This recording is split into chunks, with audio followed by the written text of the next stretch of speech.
Hello friends, NPS study centre में आपका स्वागत है। आज हम फिर से एक नए सेशन को जोड़ रहे हैं।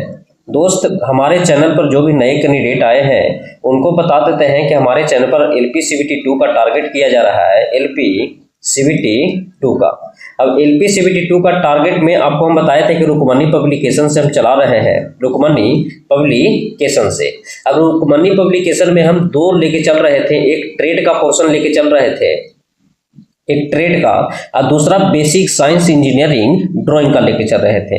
अब बेसिक साइंस इंजीनियरिंग ड्राइंग में भी हम दो भागों में बांटे थे। एक बेसिक साइंस को बांटे थे और दूसरा इंजीनियरिंग ड्राइंग का बांटे थे। इंजीनियरिंग ड्राइंग में 3 चैप्टर जो खत्म हो गया और चौथा चैप्टर जो आज लेक्चर आपको जा रहा है वो ज्योमेट्रिक फिगर का जा रहा है। ज्योमेट्रिक फिगर का जा रहा है चौथा लेक्चर। इसी के साथ बेसिक साइंस में भी आपको क्वेश्चन हम करवा रहे हैं, जिसमें आईटी लिटरेसी करवा रहे हैं। और आईटी लिटरेसी भी नहीं छोड़िएगा। आपको पता है कि इसमें सिलेबस में बहुत कम चैप्टर दिया गया है और इसमें आईटी लिटरेसी से 3 से 4 क्वेश्चन बनेगा। और इसमें आप पीटी के लेके नहीं चल सकते हैं। आपको पता है कि मेंस है, मेंस में पॉइंट नंबर पर फाइट होगा, ठीक है। तो आप कंप्यूटर को भी न छोड़ सकते हैं। इसी के साथ इन्वायरमेंट भी हम बेसिक साइंस में लाएंगे और आपको लंबा लेक्चर लेकर हम इसको खत्म करने का प्रयास करेंगे। आज हम कुछ नए आपको बताने आए हैं और बताते हैं कि जिन कैंडिडेट को लगता है कि ना ट्रेड में हमको बहुत ज़्यादा परेशानी हो रहा है, तो आपको ट्रेड में हम दो चला रहे थे। एक इलेक्ट्रीशियन का चला रहे थे और दूसरा हम फीटर का चला रहे थे। अब इलेक्ट्रीशियन में भी जो रुकमनी पब्लिकेशन का सेशन जा रहा है वो तो जाएगा ही, और इसी के साथ एसके झा के द्वारा जो सिलेक्टेड क्वेश्चन ट्रेड का सिलेक्ट किया जाता है।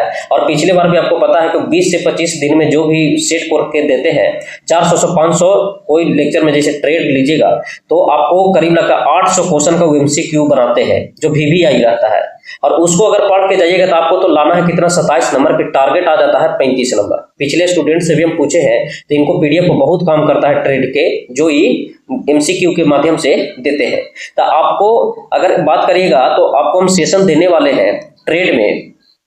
तो ट्रेड में अभी इलेक्ट्रीशियन का भी आएगा जल्द, इलेक्ट्रीशियन का जो एसके झा के पीडीएफ से, ठीक है, एसके झा के पीडीएफ से। और इसी के साथ फिर फीटर का भी आएगा, फीटर, और फीटर के साथ एक डीजल का भी कमेंट आ रहा था, तो डीजल का भी जल्द आपको वीडियो देखने को मिलेगा, जो सिलेक्टेड वीडियो जाएगा। आज का वीडियो जो हम लेके आए हैं उस वीडियो का अगर बात करेगा तो इंजीनियरिंग ड्राइंग में लेके आए हैं, और इंजीनियरिंग ड्राइंग में ज्योमेट्रिक फिगर का लेके आए हैं, ज्योमेट्रिक फिगर का लेके आए हैं। और ये चौथा चैप्टर है। इसके बाद 2 चैप्टर बच जाएगा जो सिंबल से है और अक्षरांकन से है। तो चलिए सेशन को स्टार्ट करते हैं।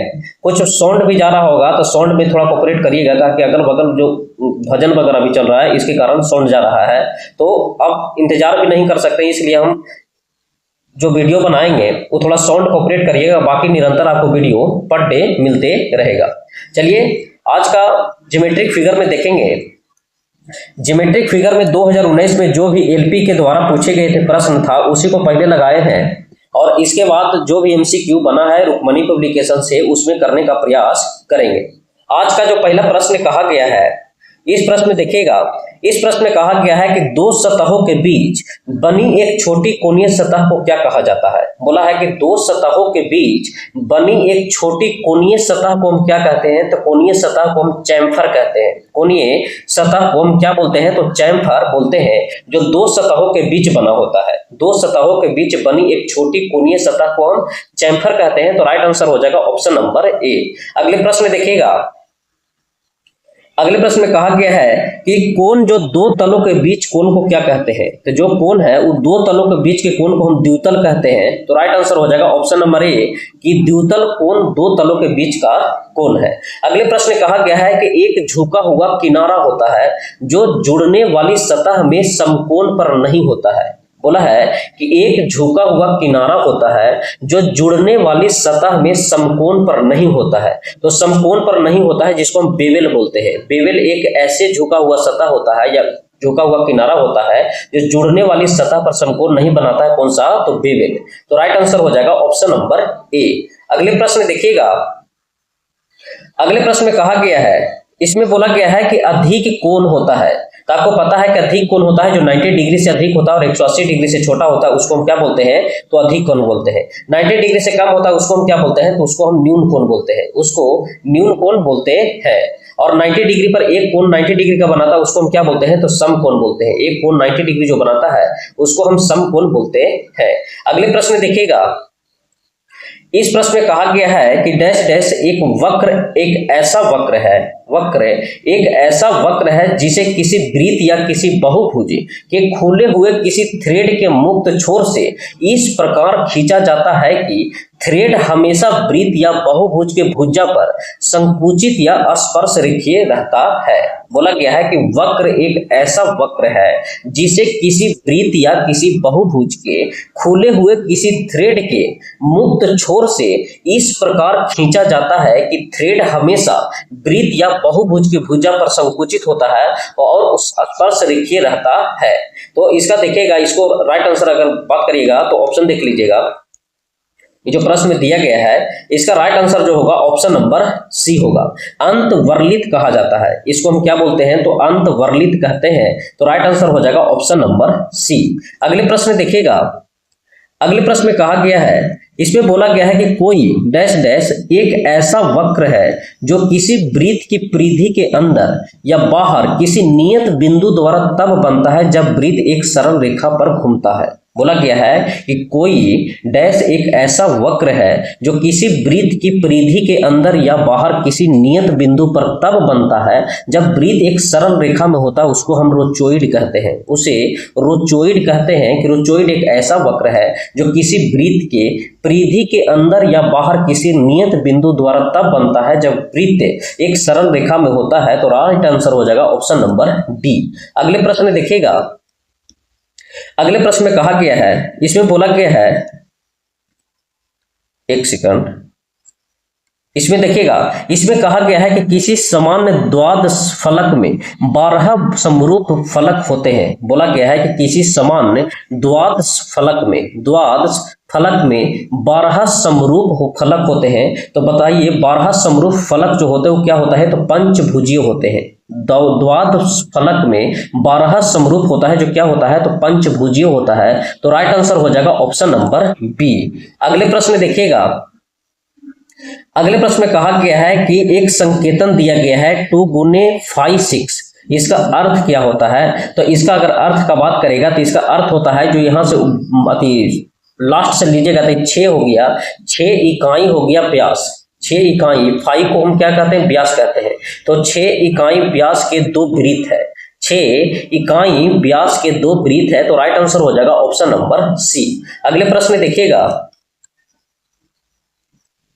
इस प्रश्न में कहा गया है, बोला गया है कि समान भुजाओं वाले उस चतुर्भुज को क्या कहते हैं जिसका कोई भी कोण समकोण नहीं है। बोला है कि समान भुजाओं वाले उस चतुर्भुज को क्या कहते हैं जिसका कोई भी कोण समकोण नहीं होता है, उसको हम समचतुर्भुज बोलते हैं, उसको समचतुर्भुज बोलते हैं। अगर समचतुर्भुज का अगर बात करेगा तो इसका कोण होता है जो बराबर नहीं होता है। तो समान भुजाएं, कोण बराबर नहीं होता, भुजाएं बराबर होता है। तो समान भुजाओं वाले उस चतुर्भुज को क्या कहते हैं जिसका कोण समकोण नहीं होता है, मतलब 90 डिग्री नहीं होता है, तो उसको हम समचतुर्भुज कहते हैं। अगर वर्ग का बात करेगा तो वर्ग का प्रत्येक कोण होता है जो 90 डिग्री का बनाता है, प्रत्येक कोण 90 डिग्री का बनाता है। तो राइट आंसर हो जाएगा ऑप्शन नंबर ए कि भुजा तो समान होता है लेकिन कोण इसका समान नहीं होता है, उसको हम समचतुर्भुज कहते हैं। अगले प्रश्न देखिएगा, अगले प्रश्न में कहा गया है कि कोणीय माप में 1 रेडियन का मान कितने डिग्री के बराबर होता है। तो कोणीय माप में अगर 1 रेडियन का बात करेगा तो 1 रेडियन होता है जो 57.27 डिग्री के बराबर होता है। आपको भी पता है कि अगर 180 डिग्री का अगर बात करेगा कि 180 डिग्री होता है जो पाई का मान होता है, पाई का मान होता है। तो ये बताइए कि 180 डिग्री को हम लिख सकते हैं 22/7। तो ये बताइए 1 डिग्री को अगर बात करेगा कि 1 रेडियन का कितना होगा, तो 22/7 अब गुणने क्या करिएगा तो 180 होगा, 180। अभी बताइए कि इसका जब भाग दीजिएगा, इसका जब भाग दीजिएगा तो आपको अप्रॉक्स जो वैल्यू आएगा वो कितना आएगा, तो ऑप्शन नंबर बी 57.27 आएगा। ऐसे भी कर सकते हैं 18 दूनी 36, 18 दूनी 36, 39 हो जाएगा, इतना हो गया। और पट्टा भागा देना है 7 से। ये बताइए 7 × 5 = 35 हो गया, 4 7 7 49 हो गया, 7 × 5 = 35, 4 7 6 42 हो गया, 7 6 42 हो गया, 18 दूनी 36 हो गया 6, और 18 दूनी 36 और 3 दूनी 40, ठीक है। और इसको जब 7 से भाग जब दीजिएगा तो अप्रॉक्स आपको 57.27 देखने को मिलेगा। तो राइट आंसर हो जाएगा ऑप्शन नंबर बी। अगले प्रश्न देखिएगा, अगले प्रश्न में कहा गया है, इस प्रश्न में बोला गया है कि किस प्रकार की सॉलिड के अक्ष आधार पर लंब होते हैं। बोला है कि किस प्रकार के सॉलिड के जो अक्ष होते हैं, सॉलिड के अक्ष जो आधार पर लंब होते हैं। तो अगर आधार पर लंब का अगर बात करिएगा तो जो आधार पर लंब होते हैं उसको हम राइट सॉलिड कहते हैं। अगर आधार पर लंब होता है उसको हम क्या बोलते हैं, तो क्या बोलते हैं, राइट सॉलिड कहते हैं। लेकिन वही अगर बोलेगा कि अगर बताइए कौन सा सॉलिड अक्ष है जो आधार पर कोण बनाता है, बोला है कि किस प्रकार के सॉलिड के अक्ष है जो आधार पर कोण बनाता है। वो जो दिया गया था वो आधार पर लंब बनाता है उसको हम कहते हैं राइट सॉलिड, और आधार पर जो कोण बनाता है उसको हम ऑब्लिक सॉलिड कहते हैं। आधार पर कोण बनाता है जिसको ऑब्लिक सॉलिड कहते हैं, और जो आधार पर लंब बनाता है उसको हम क्या बोलते हैं, तो राइट सॉलिड कहते हैं। तो 12 का राइट आंसर हो जाएगा ऑप्शन नंबर बी। अगले प्रश्न देखिएगा, अगले प्रश्न में कहा गया है कि निम्न में से किस सॉलिड के आधार समान जियोमेट्रिकल चित्र होते हैं। बोला है कि निम्न में से किस सॉलिड का जो आधार होता है वो समान जियोमेट्रिकल चित्र होते हैं। जियोमेट्रिकल चित्र का मतलब होता है 3D, और 3D में आपको पता है कि L गुने B गुने H नजर आता है, लंबाई चौड़ाई और ऊंचाई भी पता चलता है। तो वही बोला गया है कि निम्न में से किस सॉलिड का आधार समान जियोमेट्रिकल चित्र होता है। तो जियोमेट्रिकल चित्र जो होता है वो होता है रेगुलर सॉलिड का, रेगुलर सॉलिड का जियोमेट्रिकल चित्र होता है। तो राइट आंसर हो जाएगा ऑप्शन नंबर सी।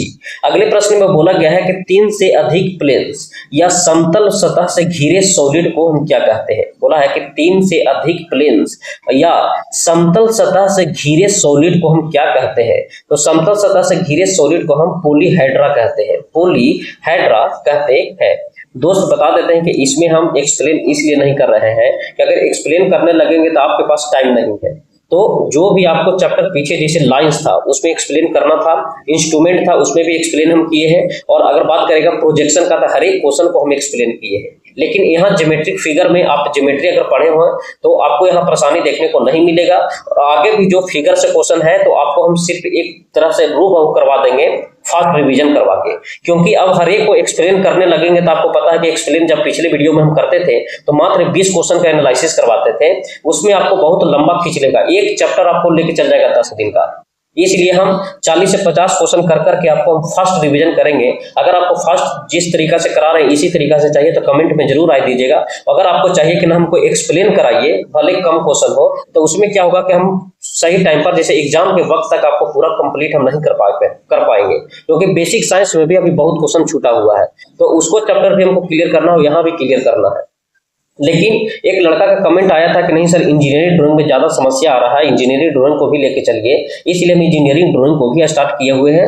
और एक साइड से आपको बेसिक साइंस भी अल्टरनेट में मिलते रहेगा जो IIT लिटरेसी करवा रहे हैं। तो इसका 14 नंबर का आंसर होगा कि 3 से अधिक प्लेन्स या समतल सतह से घिरे सॉलिड को क्या कहते हैं, तो उसको हम पॉलीहेड्रा बोलते हैं, पॉलीहाइड्रा बोलते हैं। तो राइट आंसर हो जाएगा ऑप्शन नंबर ए। अगले प्रश्न देखिएगा, अगले प्रश्न में कहा गया है कि इस सॉलिड में समबाहु त्रिभुज के आकार के कुल 4 फेस होते हैं। बोला है कि इस सॉलिड के में समबाहु त्रिभुज के आकार के कुल 4 फेस होते हैं, 4 फेस होते हैं, तो उसको हम क्या कहते हैं। तो जो 4 फेस होते हैं सॉलिड में समबाहु त्रिभुज के आकार के 4 फेस होते हैं उसको हम टेट्राहेड्रॉन कहते हैं, टेट्राहेड्रॉन कहते हैं। किसमें, तो सॉलिड में समबाहु त्रिभुज के आकार के कुल 4 फेस होते हैं उसे हम टेट्राहेड्रॉन कहते हैं। तो राइट आंसर हो जाएगा ऑप्शन नंबर डी। अगले प्रश्न में देखिएगा, अगले प्रश्न में कहा गया है कि चित्र में कुल सॉलिड दिए गए हैं, इसमें से हेक्साहेड्रॉन कौन सा चित्र है। अगर हेक्साहेड्रॉन का बात करेगा तो इसमें हेक्साहेड्रॉन हो जो ऑप्शन नंबर बी है, हेक्साहेड्रॉन ऑप्शन नंबर बी। तो राइट आंसर हो जाएगा ऑप्शन नंबर बी। अगले प्रश्न देखिएगा, अगले प्रश्न में कहा गया है, बोला गया है कि प्रिज्म के फेस आकृति कैसा होती है, या प्रिज्म के फेस इस आकृति में होते हैं। तो अगर प्रिज्म का अगर बात करेगा तो प्रिज्म का जो फेस आकृति होता है वो वर्ग के आकार का भी होता है और आयत के आकार का भी होता है। तो सिंपल पूछता है कि प्रिज्म के फेस की आकृति कैसी होती है, तो दोनों होती है ए और बी दोनों आकार की होती है। लेकिन यहाँ पिरामिड का भी पूछता है, तो पिरामिड का भी याद रखिएगा कि पिरामिड का आकार कैसा होता है। तो पिरामिड का फेस का जो आकार होता है वो समद्विबाहु त्रिभुज की तरह होता है, समद्विबाहु त्रिभुज के आकार का होता है। तो दोनों में कंफ्यूज मत होइएगा। देखिए पिरामिड बड़ा है, इसका बड़ा हो गया समद्विबाहु त्रिभुज, और प्रिज्म छोटा है तो देखिए दोनों छोटा हो गया। तो वर्ग और आयत हो गया प्रिज्म के लिए, और पिरामिड का सतह जो होता है वो समद्विबाहु त्रिभुज की तरह होता है। तो राइट आंसर हो जाएगा ऑप्शन नंबर सी। अगले प्रश्न देखिएगा, अगले प्रश्न में कहा गया है कि प्रिज्म और पिरामिड के नाम कैसे रखे जाते हैं। अगर प्रिज्म और पिरामिड का नाम का अगर बात करेगा तो प्रिज्म और पिरामिड का आधार के आकार के अनुसार रखे जाते हैं, आधार के आकार के अनुसार रखा जाता है, चाहे तो प्रिज्म हो या पिरामिड हो, तो उसके आधार के आकार के अनुसार रखा जाता है। तो राइट आंसर हो जाएगा ऑप्शन नंबर ए। अगले प्रश्न देखिएगा, अगले प्रश्न में कहा गया है कि एक ठोस जिसका अक्ष दोनों संदर्भ तलों से अवनत हो तो उसके प्रक्षेप प्राप्त करने के लिए कितने स्टेज की आवश्यकता होती है। बोला है कि एक ठोस जिसके अक्षों दोनों संदर्भ तलों से अवनत हो तो उसके प्रक्षेप प्राप्त करने के लिए कितने स्टेजों से गुजरना पड़ेगा। तो हमको 3 स्टेज से गुजरना पड़ेगा। तो राइट आंसर हो जाएगा ऑप्शन नंबर सी। अगले प्रश्न देखिएगा,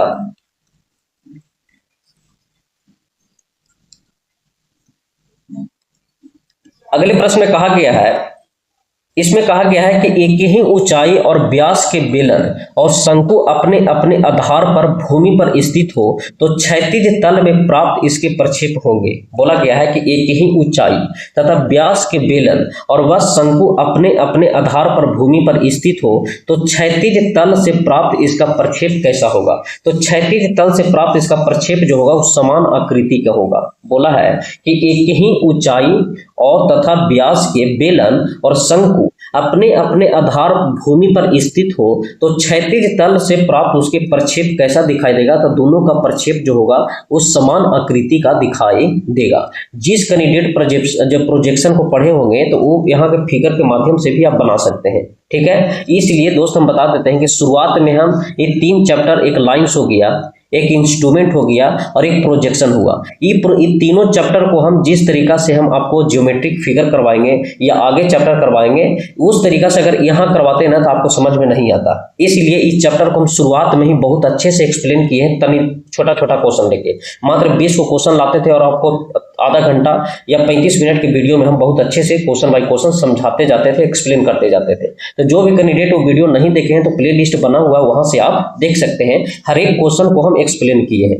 लेकिन यहाँ एक्सप्लेन करने लायक नहीं। जैसे इन्वायरमेंट हो गया, क्या एक्सप्लेन करिएगा, इसी तरीके से IT लिटरेसी है, एक्सप्लेन करने का नहीं है। यहाँ फर्स्ट रिवीजन एक नजर देख लीजिए, बाद बाकी जो भी बेसिक साइंस का चैप्टर है वो मेन है, जो न्यूमेरिकल बनता है, न्यूमेरिकल के साथ साथ जो थ्योरी बनता है उसको ज्यादा फोकस करिएगा। चलिए अगले क्वेश्चन देखिएगा। अगले प्रश्न में कहा गया है, इसमें कहा गया है कि विच्छेदित प्रिज्म के इस फोल्ड आउट के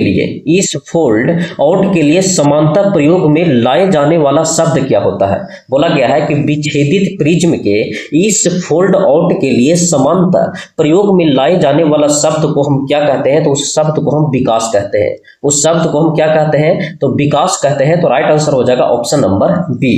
अगले प्रश्न देखिएगा, इस प्रश्न में कहा गया है कि वह नियमित बहुफलकीय ठोस जो सबसे कम फलक रखता है। बोला गया है कि वह नियमित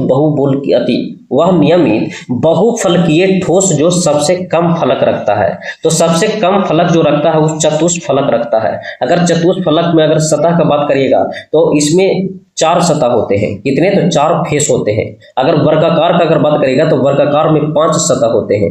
अगर उसी तरीके से त्रिभुजाकार का बात करेगा तो त्रिभुजाकार में भी 5 फेस होते हैं। और अगर घन का बात करेगा तो घन में सबसे ज्यादा देखने को मिलता है, इस ऑप्शन के अनुसार इसमें 6 सतह देखने को मिलता है। तो आपसे नियमित बहुफल ठोस का सबसे कम फलक पूछा है, तो सबसे कम फलक 4 को ऑप्शन में ऑप्शन नंबर डी का 4 फलक हो गया। चतुष्फलक कहते हैं। वर्गाकार को 5 याद रखेगा, त्रिभुजाकार प्रिज्म को 5 को याद रखेगा और घन को कितने फलक होते हैं, तो 6 फलक होते हैं। तो राइट आंसर हो जाएगा ऑप्शन नंबर डी। अगले प्रश्न देखिएगा, अगले प्रश्न में कहा गया है कि षट्भुजाकार प्रिज्म में पार्श्व सतह किस आकृति की होती है। अगर बात करते हैं षट्भुजाकार प्रिज्म में, षट्भुजाकार प्रिज्म में पार्श्व सतह की किस आकृति में होती है, तो पार्श्व सतह का अगर बात करेगा तो पार्श्व सतह होता है जो आयताकार की आकृति में होती है। षट्भुजाकार प्रिज्म में पार्श्व सतह किस आकृति में होती है, तो आयताकार की आकृति में होती है।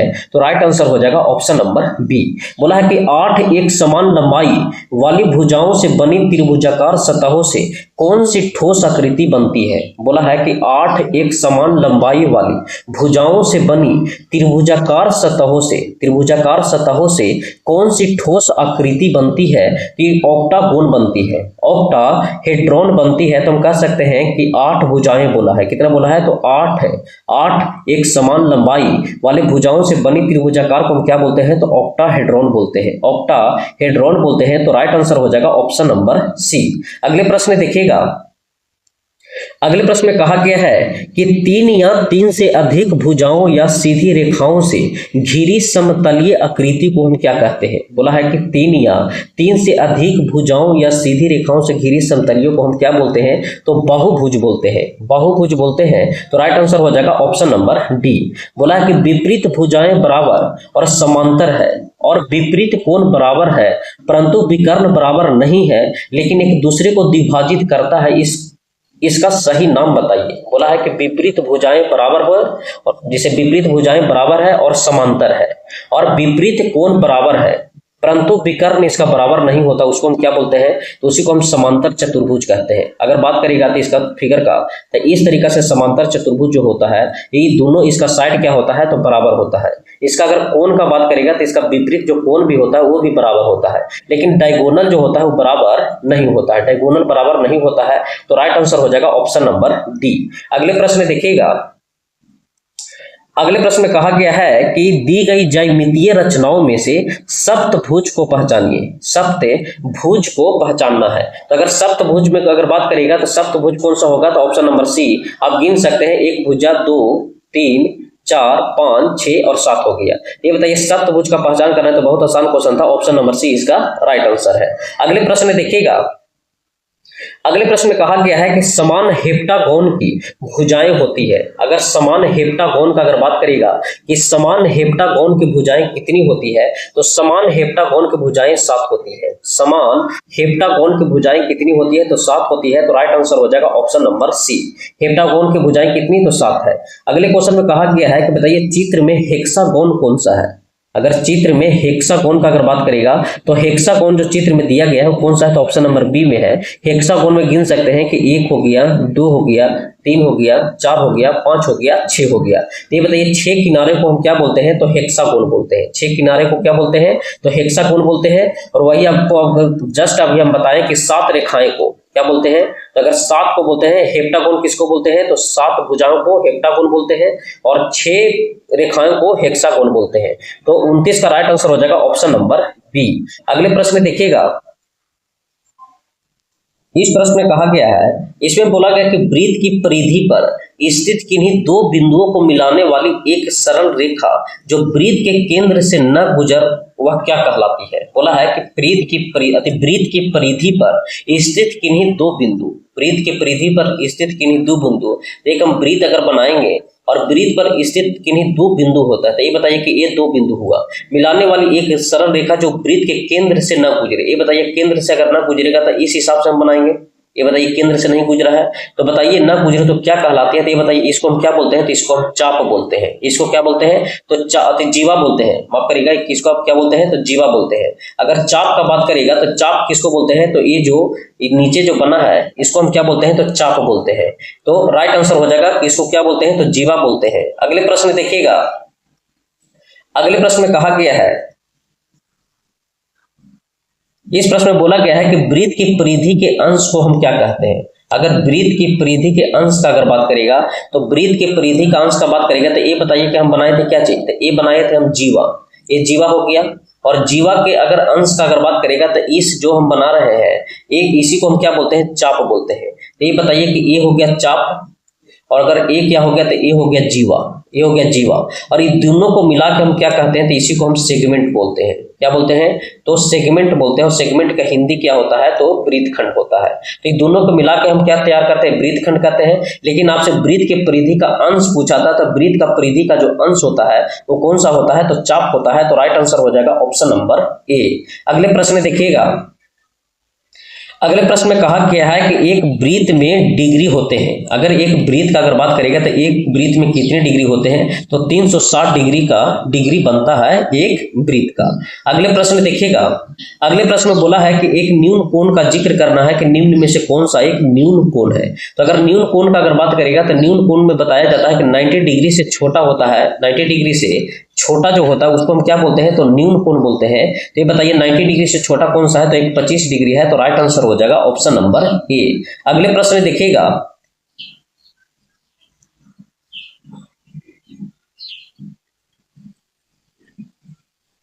इस प्रश्न में देखिएगा, इस प्रश्न में कहा गया है कि सभी वस्तु एक ज्यामितीय सतह से घिरे होते हैं और इन सतहों को विभिन्न प्रकार से वर्गीकृत कर सकते हैं। तो कौन सा ठोस सम सतह से घिरा होता है। बोला गया है कि सभी वस्तु एक ज्यामितीय सतह से घिरे होते हैं और इन सतहों को विभिन्न प्रकार से वर्गीकृत कर सकते हैं।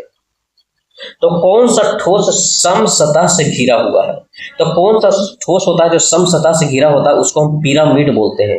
पिरामिड होता है जो सम सतह से घिरा हुआ होता है। और इसका आधार का या सतह का बात करेगा तो हम बताए थे कि इसका सतह होता है जो समद्विबाहु त्रिभुज के आकार का होता है, समद्विबाहु त्रिभुज के आकार का होता है। तो राइट आंसर हो जाएगा ऑप्शन नंबर सी। अगले प्रश्न में कहा गया है, इस प्रश्न में बोला गया है कि वह आकृति जिसके शीर्ष के फेस लंबाई के बराबर है वह क्या कहलाती है। बोला है कि वह आकृति जिसके शीर्ष फेस के लंबाई के बराबर होता है। तो जिसका फेस के लंबाई के बराबर होते हैं उसको हम समकोण ठोस आकृति बोलते हैं।